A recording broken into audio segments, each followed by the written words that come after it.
চট্টগ্রাম ১০ আসনে নির্বাচনী প্রচারণা চালাচ্ছে জামাত ইসলামের নেতাকর্মীরা। এই আসনে জামাতের প্রার্থী হিসেবে মনোনীত করছেন অধ্যক্ষ শামসুজ্জামান হেলালী।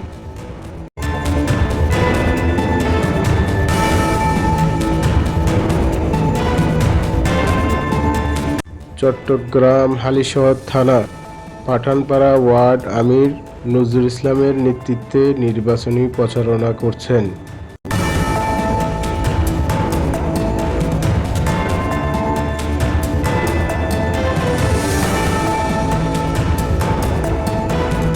বারোই ফেব্রুয়ারি আসন্ন জাতীয় ত্রয়োদশ সংসদ নির্বাচনকে সামনে রেখে জামায়াত ইসলামের নেতাকর্মীরা প্রত্যেকটা ভোটারের দরজায় দরজায় গিয়ে দাঁড়িপাল্লায় মার্কায় ভোট দেওয়ার আহ্বান জানান।